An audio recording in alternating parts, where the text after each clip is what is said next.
You look gorgeous, by the way. I love the earrings. I have a lipstick on for you. I was thinking this. I said I should probably send out like a workplace dress memo because sometimes I'm casual and sometimes I'm dressy. And it's never, it's not consistent. So I'm gonna start sending out a memo. Uh, Um, Today Workplace is casual today. Friday casual. Welcome to Just the Who of Us, hosted by Reah Higgs. This is a space for honest, thoughtful conversations around mental health, life journeys, holistic wellnesses, and the experiences that shape who we are. Take a breath, settle in, and join Reah and today's guests as we explore the stories that connect us. So I don't know how you keep all your pieces together. I really, I know you have your children and the baby is so cute and the dogs and I'm thinking like, how do you run a business and not lose your mind? I'd love to tell you. No, I'm just kidding. I can't say that I don't lose my mind. So maybe that's the key, just little spurts of mind loss, to keep it under control. Um, I am very calendar and like task and whiteboard driven. Mhm. So I put everything in my calendar. I write on whiteboards all over the house. And like, because if I don't, then it's just chaos. Yeah. Um, I went through a period where I tried like when my kids were smaller, I wasn't like that. When the kids were little, it's just kind of like, okay, whatever's going today, that's what goes, like Right. whatever happens, happens kind of thing. But as the kids got older, I found that because there are so many moving parts and there's different ages and different things that calendars are my best friend, Yeah. almost to the point of where if it's not in my calendar it's probably not going to happen. um Right. you know You don't even, and- yeah, which don't can even be a know about good, right, it doesn't exist if it's not in my calendar, and this can be a good thing and a bad thing because sometimes if it's not in my calendar and it comes up, I kind of have a panic moment, it. Mhm. like Yeah. this wasn't in my planner for today. But yeah, I have to be very strategic with my time. I really sense that and respect that, having raised children myself and um, trying to always balance, coordinate. Before, Hmm. so I don't forget, Okay. I have us down for another, um, what, I think I have us down for another day, meeting. Do you have anything on, speaking of calendars, right? Let's I have, see. okay, it's on the 7th. I have you listed on the 7th with a question mark, and I wasn't sure if that was an oversight on my part or if we're really scheduled for that day. I don't have anything scheduled, Okay. but I do have time. So maybe we had a conversation about fitting it in. Catch, Um, because I think we missed one or catch. So it's yeah, up to you. Tell me what you have as far as time. so I have a meeting until 10:30 and then I have another recording at 11:15. So we could just do Okay. 10:30 to 11:15.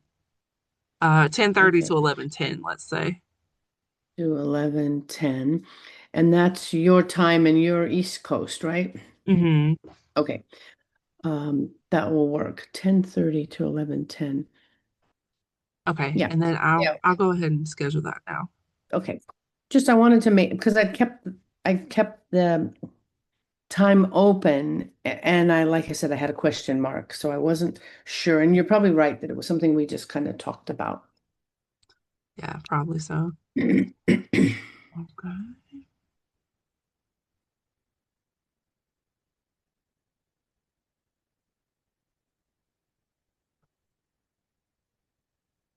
All right. got it scheduled. Now it's on my calendar and now it exists. Now it exists, right? Put me on the calendar. I'm for real. So, was there something a direction you wanted us to go today, or do you want me to just start chatting? Yeah, Um, we can just chat. I think that we scheduled a little more time to do a parenting topic as well as a just the who of us okay, conversation. yeah, So if we want to start with the parenting, since we kind of talked about scheduling and things with yeah. kids, we can go that direction for about 30 minutes. And then they felt bad for me. So they said, you can have the studio until like 2 o'clock. And I was like, well, I won't need it that long, but Right. But they're but not it gonna. is nice to have it, Yeah, good. I just have to leave about 12:30. I mean, Okay. sorry, Well, at 1:30, but we I don't. will trust you to be in charge of the timing, okay? So I don't have to look at the clock. And like I said, I don't have anything else scheduled. This is a day that just has your morning meeting. So, Okay, and perfect. as far as scheduling, I Uh-huh. would just make that comment that because I do so much work online with people globally and many different time zones. Hmm. Like just the difference of working in Australia where you've got it's another day and a half, a day and a half. Yeah. Yeah. So I have found for that I really don't put things together so tightly Hmm. back to back that it causes stress and difficulty for me or the person I'm working with. If there's a something, a shift that needs to happen like today, or there's a slight change because someone's late or didn't get started on time. And that's not to say that I allow allow or encourage people being late. Right. And for me, and I would just say this, I think in general, because it needs to be said more often, is that when we're always late, it's actually a disrespect, not just for the person that we are working with. It's a disrespect for ourselves, for self. That somehow, when I've made a commitment and I've made an appointment, that all the other stuff that gets in the way that causes me to be late is disrespecting the fact that I'm affecting someone else's time. I agree. And that my things are more important than your things. And not that people really think that way, but it Right. sets it up that you can't rely on them. Right. They're not dependable. I always ask the question, would I take this person into battle with me? Oh, Is this a person that if I'm the warrior sovereign in my life, would I want you to come into battle with me? And the answer would be no, because I can't trust you. I can't count on you. And you'd expect me to carry your backpack. oh, yeah. And so, and You need, this is not about being right or wrong or hard-nosed. It's more, I think, about our the necessity of holding one another accountable. right.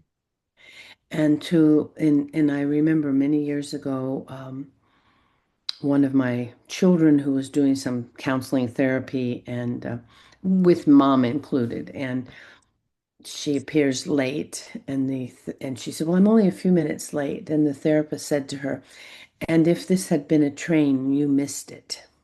Oh, yeah. And that's really true. It's like I'm just a little bit late, but that's not going to work if they've closed the door on the plane or if the train Mm, has pulled out of the station. And that there's a time for flexibility, which we know we have to do with our children because right. children have a little more fluid way that they work in life. And there's a point where we have to hold each other accountable for commitments because it's honorable. It's respecting each other's time and energy and space. And so that served me well often when I do a class, for instance. I start the class on time.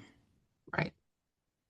And if someone got held up at the train tracks or someone, drove slowly because it was foggy, so be it. But that doesn't mean that there has to be um, an accommodation on my end because that affects the people that did show up. Yes.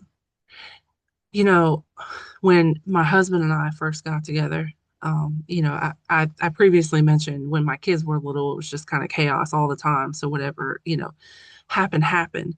But when he and I got together, he was a very early person. He liked to be early to appointments and things, and I, however, was late to everything. And part of it, I didn't use calendars. I didn't create tasks. I didn't do anything. I didn't write anything down. And for me, we've also talked previously about writing that I still Mhm. physically write things, a Yeah. lot of things, but it wasn't something I implemented years ago. We've been together for about 10 years now. And 10 years ago, I wasn't doing that. Life was a lot Yeah. more chaotic, and it was just kind of everything just happened. Things got forgotten.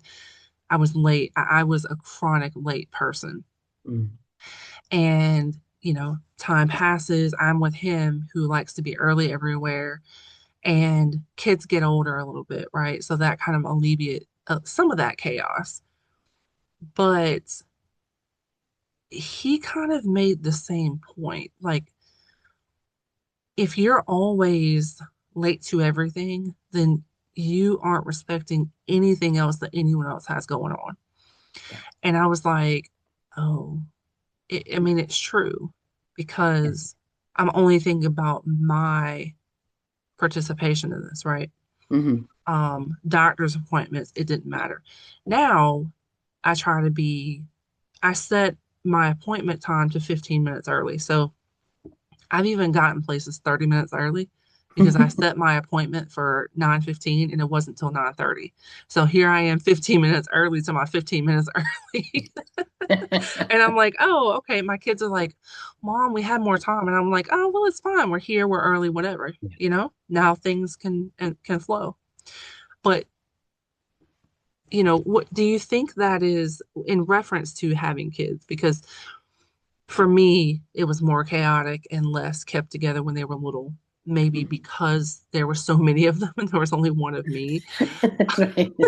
You know, I feel like it's something that most people get better with as they get older. And do you think maybe that's because there's a little less going on?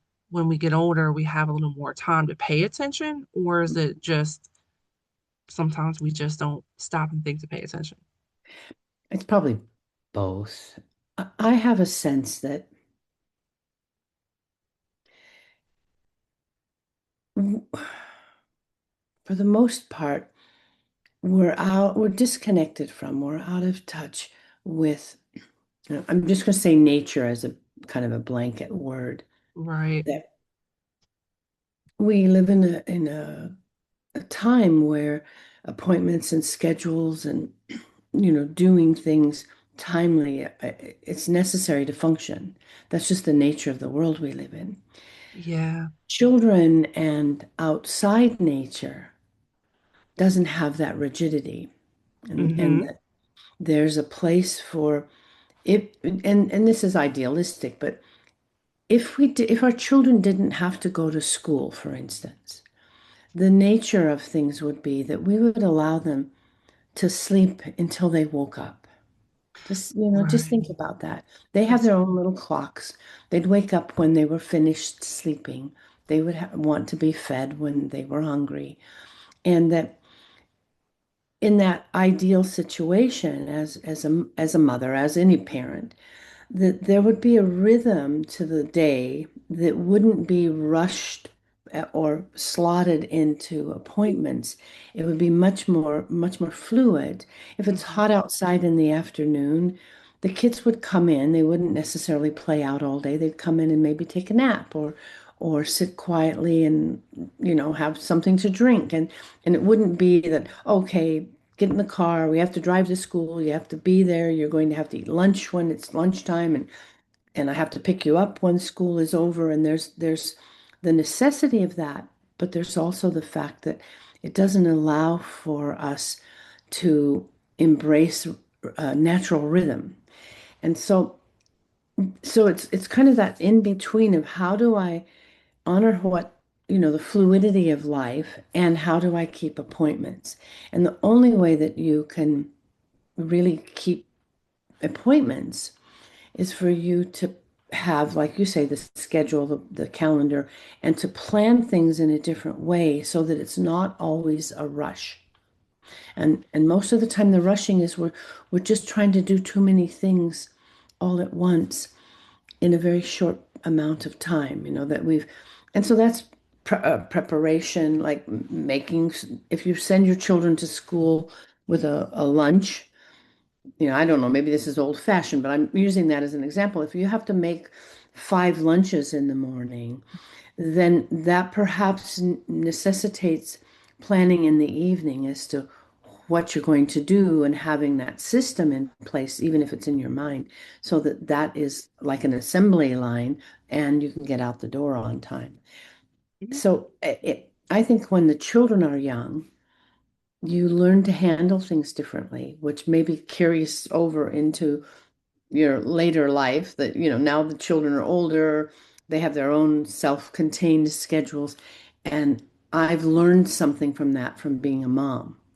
And Right. and again, when I talk about being a mother, it's not to offend anybody where there's fathers that participate or stay at home. It's just most often, even today, it is the mother that's doing most of that work. You might wish otherwise, Right. but that's just it's still pretty much global, I would think, that it's um, not always the fathers. So I'm sure Yeah. I offended somebody. Oh, there's always somebody who's going to be Somebody's offended out about there. something, right? Yeah. But I say now lately, I say I melted somebody's snowflake. I love that. Yeah. Yeah, no, but I agree. And I feel like every household has a different dynamic, even within the, quote unquote common dynamics, right? The mother, the father, the children. There could be a mother or a mother in the children, a father in the children. Whatever the case may be, there could be two parents in the home and responsibilities and the dynamic be different from the next house with two Yeah. people, two parents in the home. Um, I think there is something about going from being the primary caretaker Hmm. to sharing a responsibility Yeah. because I know over the past 10 years of my husband and I living together, there's been shifts. And it started because I was used to being a single mom. When my first husband and I were married, there's a large portion where he was in another country, he was overseas deployed. So for that first year and a half, I mean, there was a year and a half of our 2 year marriage, the first 2 years of our marriage that I was in the household by myself, running the Hmm. house. And then a couple of years passed and we separated, and then we didn't live together anymore. So I spent a lot of time being the sole or primary caretaker. Yeah. And that's something that requires adjustment when you go back to cohabitation. Hmm. Hmm. Um, and about 8 of those years of us living together have been spent me adjusting into allowing a second parent. Yes. Yes. Yeah. But it's interesting because in most people who know me know that I work with the ancient runic wisdom system. There's a rune called Evaz that's kind of about the energy of riding a horse. You can feel that. It's a movement rune. And in the poem that I wrote about it, I said that it requires mastery and surrender. And that's what I think happens is that you mastered you stepped up to the task and you provided for your children, and on all levels. You did all the work, you made all the decisions, and you mastered that as a single mom. Yeah. And when you come then to a time where you find yourself back into a relationship with a partner who wants to participate and take on some of that burden, take on some of those responsibilities and activities, you do as the master, uh, a mastery over the doing what you were doing, you Mhm. have to surrender. And that's the same as riding a horse, is that you get on the horse and you are masterful at being able to ride and understanding the mechanics of that, but you have to stop being in charge and let the horse do its thing. Yeah. And I think that this is a good reminder also that, like you said, every household is different. You can look Hmm. along the same street. You've got different configurations of parenting, different configurations of absence and presence, and that it is about learning to how to master something and to also let it go. Yes. Oh my gosh, yes. So, and for me in parenting, I would say the most important thing really is that you love your child, and you love your child for who they are, because they, even though we Yeah. brought them forth from our bodies, they came out as individuals. Yeah. And we may, it's very possible even for a parent to have a child that they don't necessarily like. And I think it's Mhm. important to tell the truth about that. And that doesn't change the fact that you love them and you want the best for them, but they're not always going to perform in the way that you would want or hope for or think was important. And Yeah. that to me is also the challenge of parenting is, first of all, you love them. Secondly, when they're young, you're responsible for their safety. I mean, this just happened recently with going, my daughter came here to, we all came to California to visit with the uncles. And we were doing a ferry trip from Southern California out to the Catalina Islands. So the 14-year-old is, I've got on shorts and flip-flops and no, I don't need a jacket. Right. The, Right. the Yeah. scenario. I was like, no, no, I'm not, which was fine on the way over. However, coming back, it was evening, it was getting dark, and there's out sitting on the deck of the ferry, enjoying the water and seeing all the boats and stuff. It's freezing. Uh-huh. Yeah. And I don't need a jacket. And then guess who comes inside trying to find a place to sit because I don't need a jacket translates into, oh, it's cold. And Exactly. and how, I think that this is one of the challenges with a parent. Bring a jacket, you might need it. No, I don't need it. So where do you stop in the I'm going to grab the jacket anyway because it's convenient for me to not have to worry about it? Or is it necessary for the child to have an experience to where they begin to recognize they're responsible for their own choices? Right.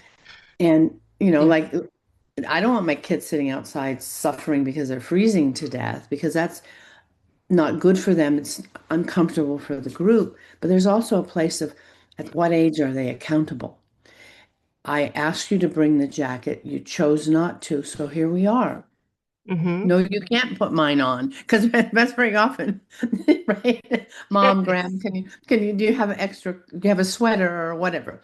Right. So I also think that that's the biggest challenge. That's also the mastery and the surrender as a parent is like you Mm. parent really well and you have the discipline and the teaching part, but there comes a time in raising children where the gift you give them is the gift of them being accountable for their own choices and not to punish them, but to also provide them with the opportunity to see that there always is a consequence, no matter what it is, good or bad, there's always a consequence for a choice that we make.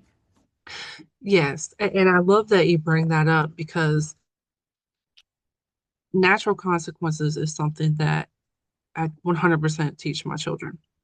Yeah. And whether that be from a lack of accountability, a lack of preparedness, whatever the case may be, natural consequences. And the jacket thing, oh my gosh, that has to be like the most common example because Yes. I'm telling you, it's happened with all five children. It'll happen with my grandson. Like, Yeah. what is it? What Yeah. is it with the jacket thing? Oh, Yeah. and I know like Yeah, it's pretty classic, isn't it? it Right? is. And I know like my youngest, he doesn't have a phone. He's not responsible. He doesn't have a phone. He's not ready for it. Um, but so he doesn't have like the weather app, right? Like where the other kids, and he had a tablet, but he broke it. So we didn't buy him another one. So he doesn't have these devices like the older kids have to check the weather. And I understand that. But man, can you not go look out the window? That's Something? right.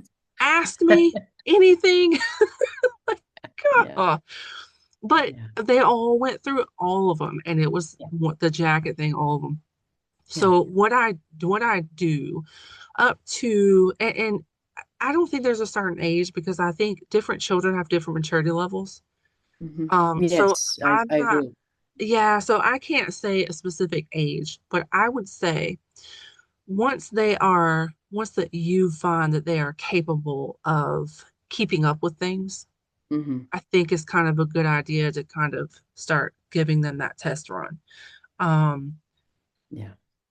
but then I mean, if they're 26 and not good with keeping up with things, are you still carrying their jacket? No. No, no, no. Yeah. So what I did for most of my kids, I would keep things in my trunk. So I would Mm, have extra jackets. I would have like all year round. I'd have sunscreen, just like basic things, band-aids, like wipes, whatever. Um, and I still actually have because I have an 11-year-old, so there's still certain things that I just keep in the car. I also have like ibuprofen or because I have teenagers that have monthly cycles and things like that. So there's just kind of things that I keep in a container in my trunk. mhm, But up until about, I don't know, I guess maybe middle school, mhm, I usually keep like I'm pretty sure I still have one of my son's jackets in the trunk. Um, mhm. just things like that, little things because things do happen, but at a certain point, when you can pay attention to the weather yourself, when, I'm either just going to keep one in the trunk or you're just not going to have one. And if you take that one out of the trunk and don't put it back, then I guess you don't have one because Yeah. now, like my teenagers, I don't keep an extra jacket in the trunk because they pay attention and they check the weather and stuff like that. But I think it really just kind of it depends on maturity level and their level of awareness. Well, But yes. and what it would be also an opportunity to have a teaching time. Let's say get the kids together and say it's really important for us to have our care kit in the trunk of the car. Name it Yeah, whatever you want. What do you, and ask each child, what do you think would be a good thing to put into the box? that's fair. Yeah. And just also maybe lead with some, well, what if someone got hurt? What do you think about having a band-aid or an Hmm. antiseptic wipe? So that you work with you, I think we have the opportunity to guide them and provide examples and help them think through things in a logical way. Mm, Because like my younger sister and her husband lived in North Dakota for several years. It gets like 50 below zero when the wind blows.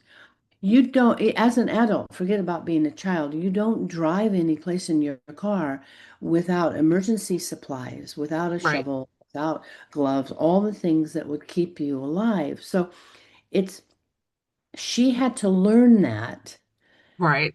because she moved from California to North Dakota and it wasn't an issue where she lived, but it Yeah. most certainly was literally life and death if you got stranded on the road.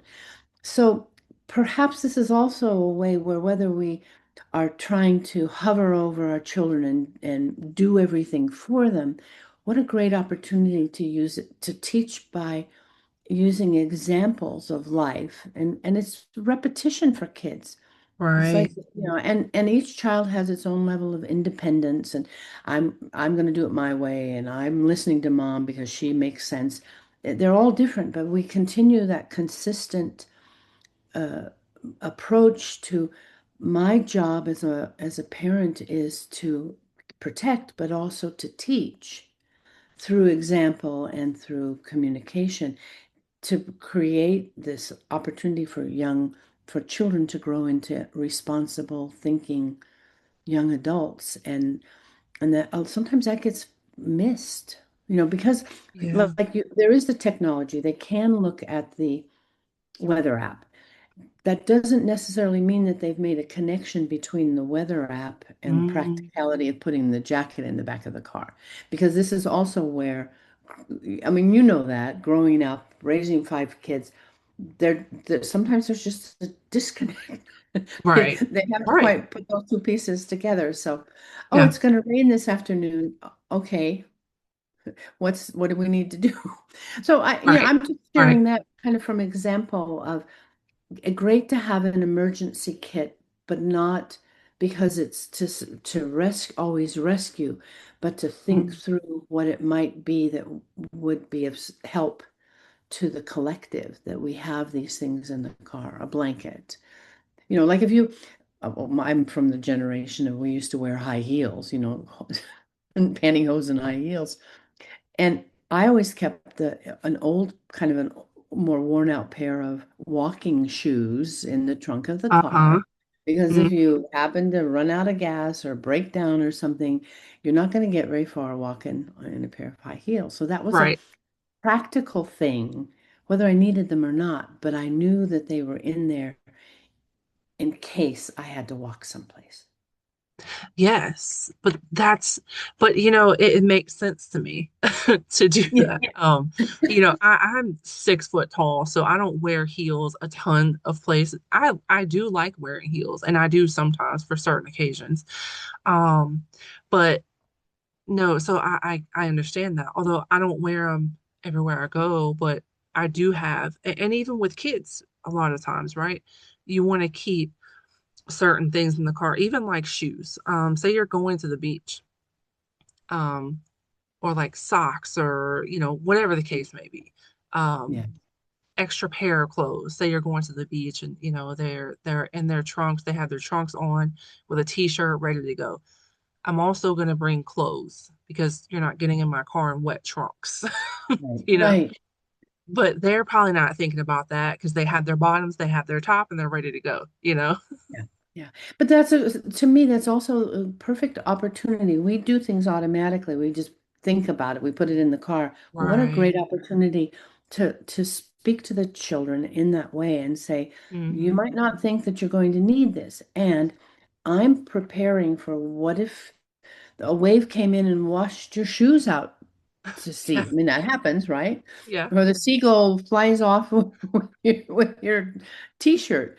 So to talk with them and communicate with them in the way that this is how life works, and whether they're going to do it or not at that time or they never do, you've provided an opportunity for them to look at a different way that is That's true. accountable or is, if we're walking in the desert, you got to bring a bottle of water, you would think, but they don't Right. necessarily think that way. That's true. Yeah. So, Yeah. tell them what you're doing and why, so that they have that opportunity to learn and either ignore or pay attention to.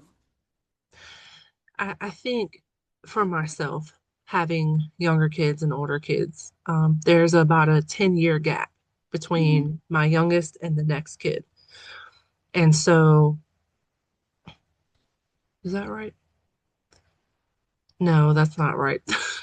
6 years, 6 year Okay. gap. There's about a 6 year gap between my youngest and then my next second youngest, I guess. And so there's a lot of things that I've had to remind myself in the past few years or so, but like, okay, you still got to explain things to this one. Still have to do this with this one. Mhm. And I think especially, and that happened kind of as he started school, because certain things, once they're small, they're babies, they're infants, they're toddlers, it's just obvious. You have to teach them everything.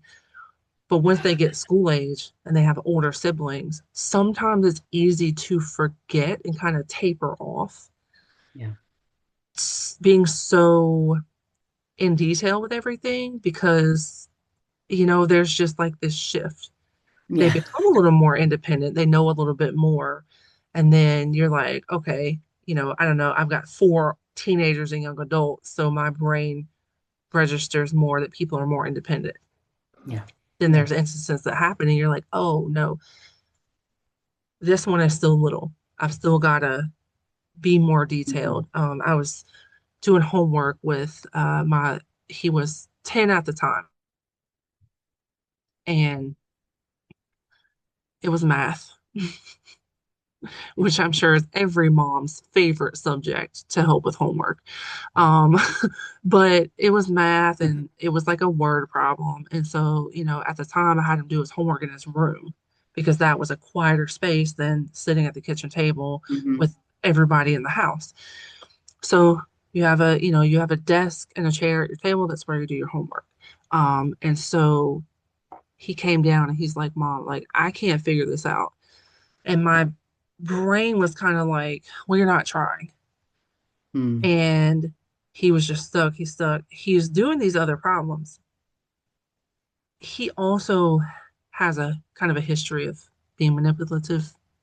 He had a streak, and we figured out why, but he was very violent and very manipulative for a period. And it was during that time, kind of. So I was like, I think he's just trying to get out of doing this. I said, let's take some space. He went back upstairs. I sat in the downstairs, and then I was like, let me walk him through one. Maybe Mhm. he's not. Maybe he really is struggling. I walked him through one, and he got the rest. No problem. And I Yeah. was like, so I was like, shame on you, because I was just sitting here like, I'm busy, and I think you're just not being cooperative, not thinking. I teach other people about perspective with their children, Right. right? And here I am not looking at this other perspective. Well, maybe, he was just hung up on one little thing. And Mhm. once I explained that to him, he got it. And I was like, oh my gosh, like I felt bad because here I am just kind of brushing it off and not looking at perspective when he didn't have my perspective to get the answer. Right. So, Right. And I there's also that place where you're always balancing. It's lovely when your children come to you and ask for help. I mean, yes. you want that. You want that Yeah. line of communication because you Yeah. want them also to be able to come and ask for help if they're facing some kind of life situation that they're Yeah. confused about or stuck on. And 100%. that Yeah. and so that's also your juggling act of like, are they asking because they're lazy or they don't want to do it Yeah. or are they manipulating? But sometimes even when kids manipulate, it they want more of your time. And Hmm. you step back and think, wow, and this is the best way they can get it because otherwise I'm too busy to pay attention. And so holding yourself accountable, being Yeah. responsible for like, yeah, that's right. I've got 5 kids and this one's getting neglected because I've got 4 teenagers and a 10-year-old Yeah. Yeah. or a 5-year-old and it's not for the faint of heart. Raising and grandchildren and you learn, and you learn along the way. I was well, you were a young mother too. Yeah.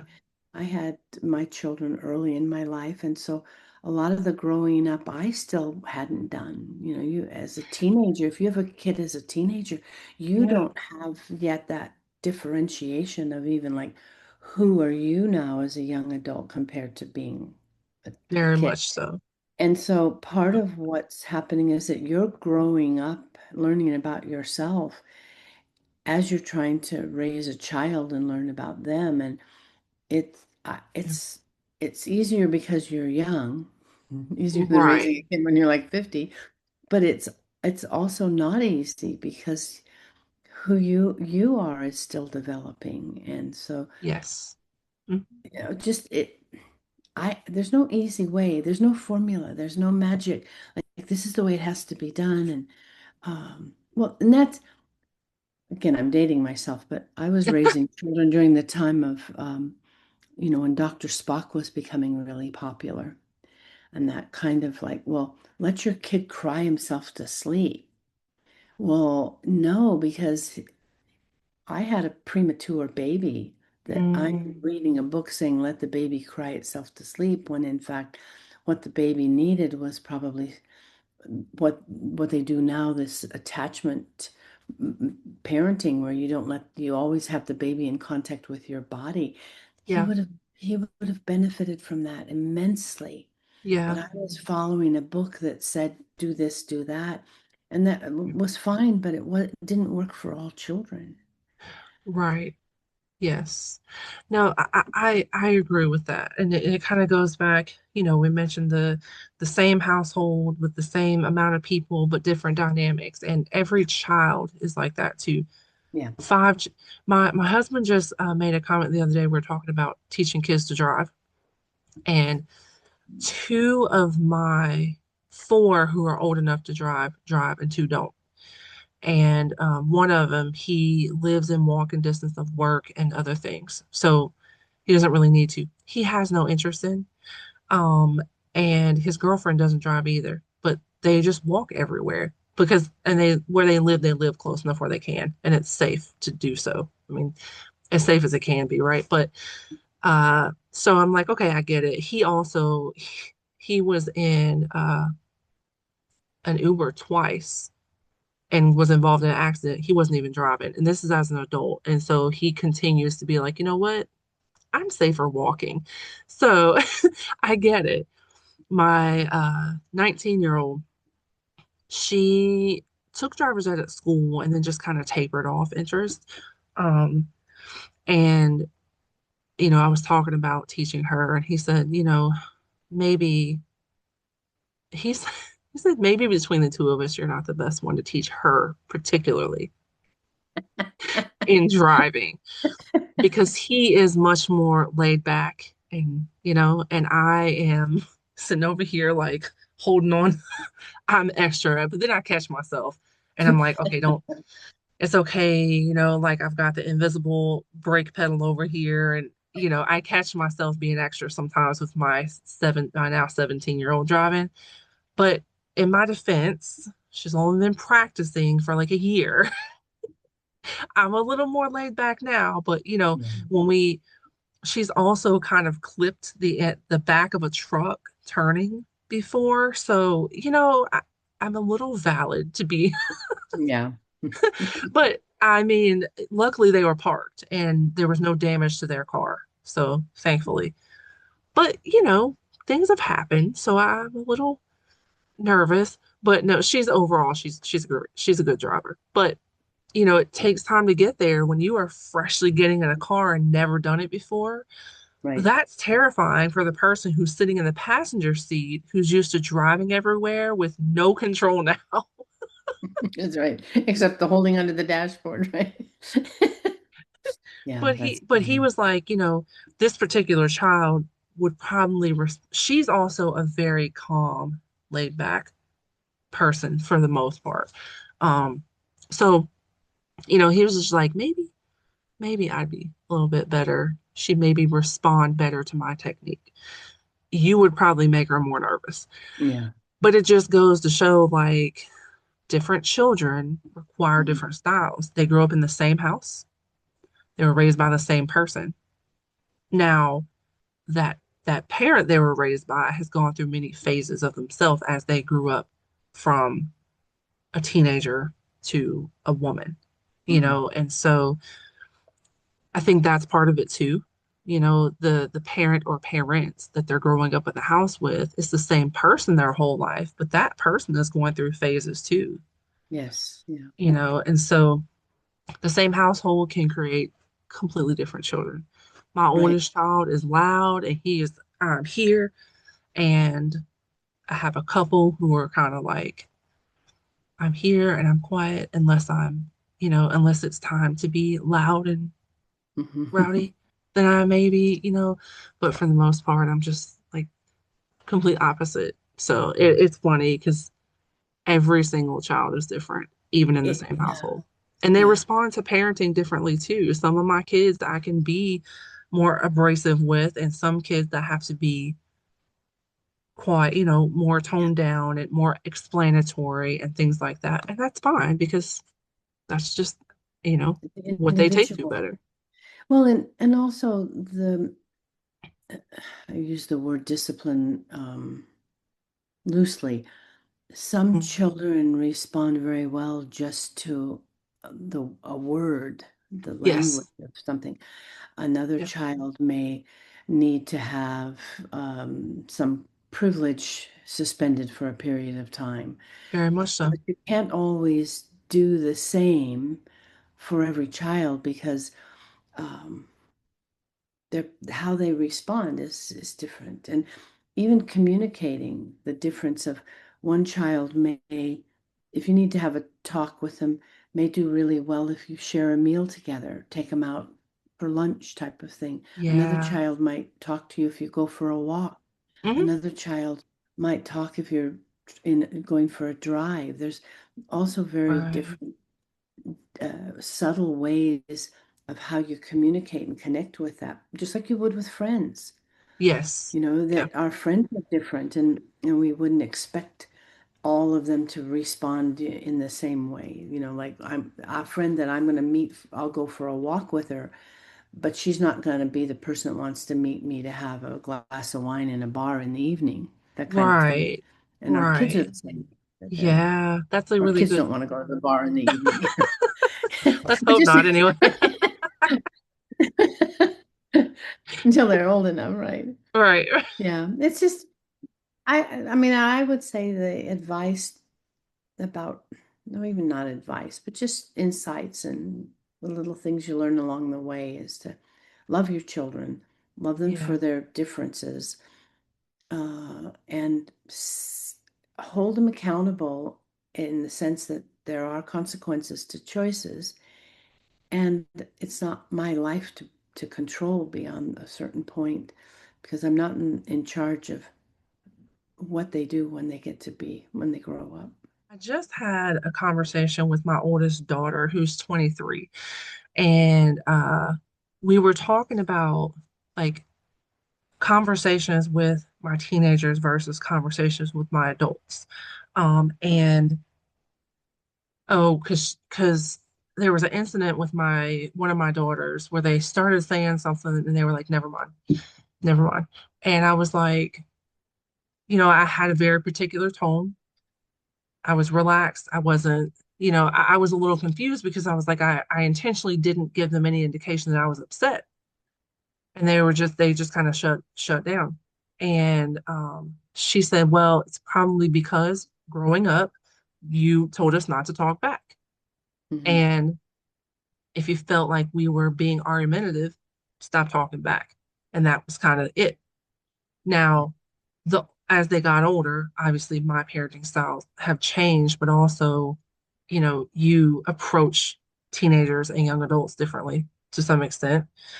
And having a conversation with my adult child, we're having conversation, banter back and forth. Even if it's a disagreement, we can do that Hmm. because we're doing it respectfully.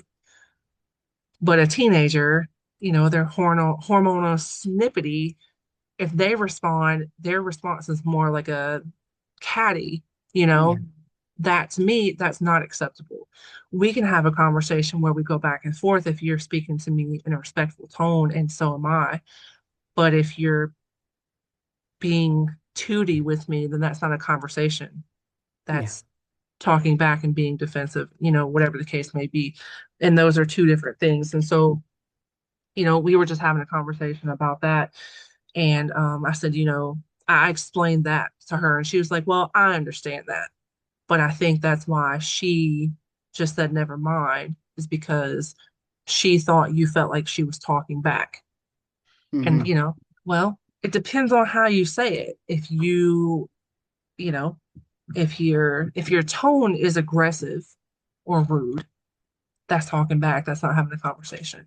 But we can reel that conversation in. We take a breath, wait a few minutes, or whatever we need to do, and we can continue the conversation. Um, it's something that because I'm still that way. Be respectful. Hmm. You don't have to agree with me. We probably aren't going to agree. We're different ages, but be respectful. Yeah. Um, as I should with my mom or my aunt or whoever. Yeah. Well, and it's true. It's like uh, very often the younger children, they are on the defensive because Hmm. you still hold the power position Right. because you're the parent up to a certain point, and then how beautiful it is to be able to develop a relationship once your child is out of that needing to be mothered place into becoming, Yeah. I'm your mother and I also respect you, and we can be friends in that way that your Right. older daughter actually can say something to you and say, Mom, have you thought about the fact Yeah. that she didn't want to talk because she thought you were going to pull a power play? And Yes.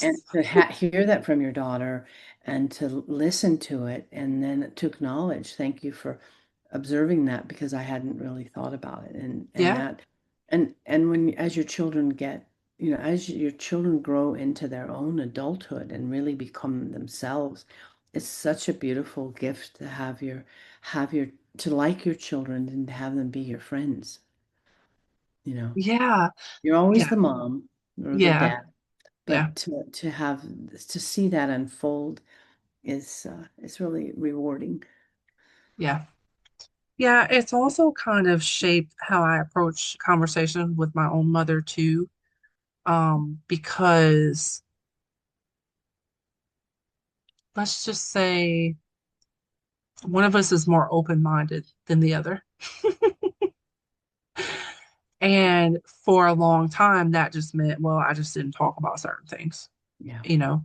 Um, and sometimes I would, kind of, I was a very, very tooty teenager, very much so. And so, kind of now as an adult, I'm like, oh, you know what? Let me make sure that I am also showing the respect that I teach my kids to show me. Mhm. Let me make sure that I'm a little that I'm patient with certain things with my mother. Make sure that I tell her I love her, and certain things that at a point in my life I didn't really do because I was so inside myself Mhm. that I didn't pay attention to certain things. I had my rules for parenting, how my children should conduct themselves, but I didn't really conduct myself that way in certain instances. So, to be able to have conversations with your own kids and them kind of be able to tell you about yourself in a respectful Mhm. way, I think that kind of reaches a new level of parenting in a sense, Yeah. because we're not perfect. And especially when we're not paying attention to practicing what we preach.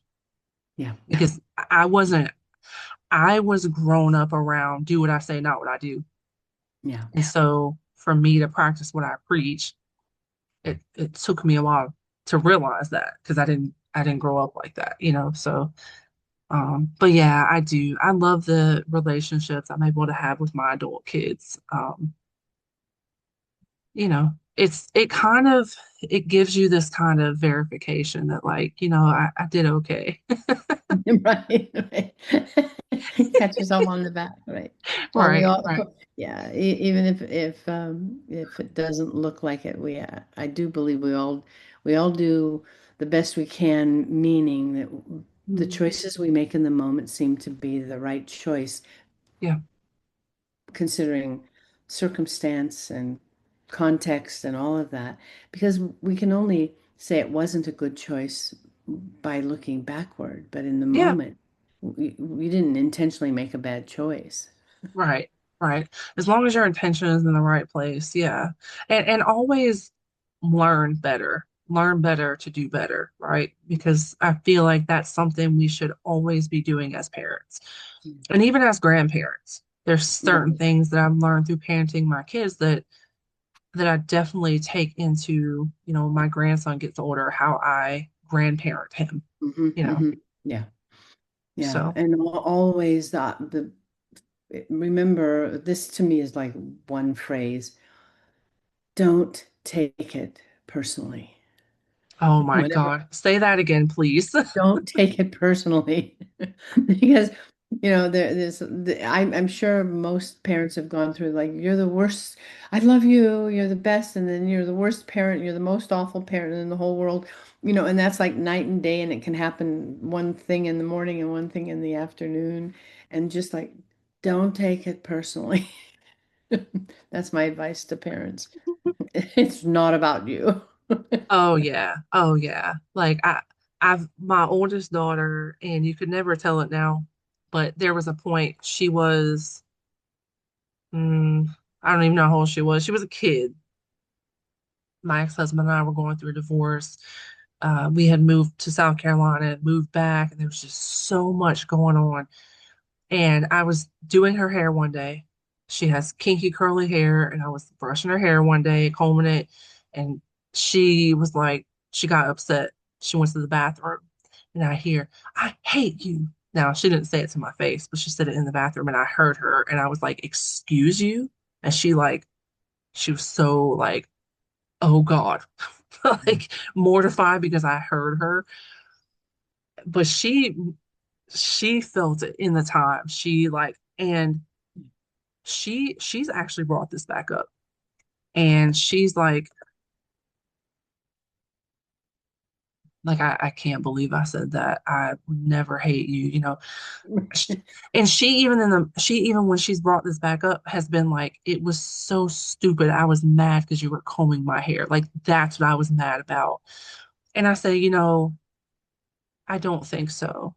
And I appreciate you saying that, but I don't hate that you said that. I don't hate you for saying that. I Yeah. actually understand why you said that in the moment, because there was so much going on in your little life.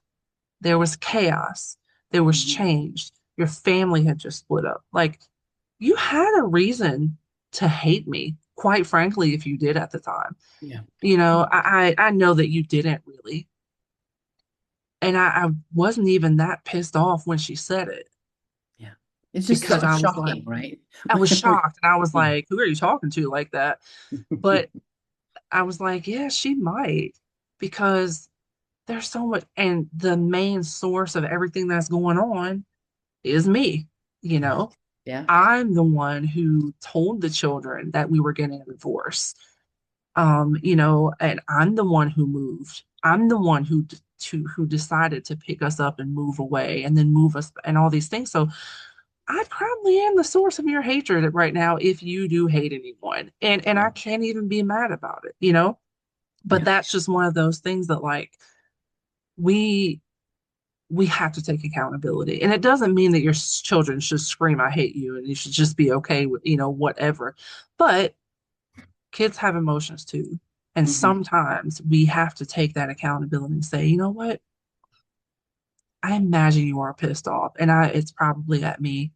And, it's okay to have emotions. Yeah. Like I said, she didn't say it to me. She wasn't, she was in what she thought was a private Private space. You were space, eavesdropping on her private space, right? Yeah. but but her talking about it now as an adult is like, oh my gosh, that was so stupid. I was mad about you, and I was like, probably not. You had a valid reason to be pissed Yeah. off, Yeah. but well, I think that's all the time we have for this conversation today. So I appreciate you as always. I appreciate this conversation. I appreciate you. And I'm so glad that you decided to accept my invitation to be my co-host for this season on Mom Brain. So thank you for all those things. You're welcome. Right. And then it gives me an opportunity to reminisce and and also to look at the differences in the decades, of what, That's true. Yeah. Yeah. for me having my first child was born in the 60s, Hmm. and then I have two children in the 70s. That's a different time frame of raising children. And here Absolutely. we are, at 2026. And so uh, and I only have one grandchild who was born later in my daughter's life. So having the conversations, it gives me a chance to be aware of that we can't just blanket put, well, back in the olden days or in my day, this is the way we did this and this, and that doesn't make it right or wrong. It's just Yeah. also seeing how different things have been tried, and some of them work and some of them don't. Hmm. And you just have to, sometimes you have to wing it, but come from the place of love. And even when you're frustrated, even when you don't agree, do you love your kids? Right. Right. And there are Yeah. hard times, there are easy times, there are hard times. A lot of times we get mixed up in in the troubles that we have in our life with our partners or other people. And it isn't about the children, but they get the brunt of it. Yes. Yes. Yeah. Very much so. Oh my gosh. Yes. Thank you for spending this time with us on Just the Who of Us. We hope today's conversation offered reflection, comfort, or a moment of clarity. If this episode resonated with you, feel free to share it with someone who may need it. Until next time, take care of yourself and remember, you're not alone in the journey.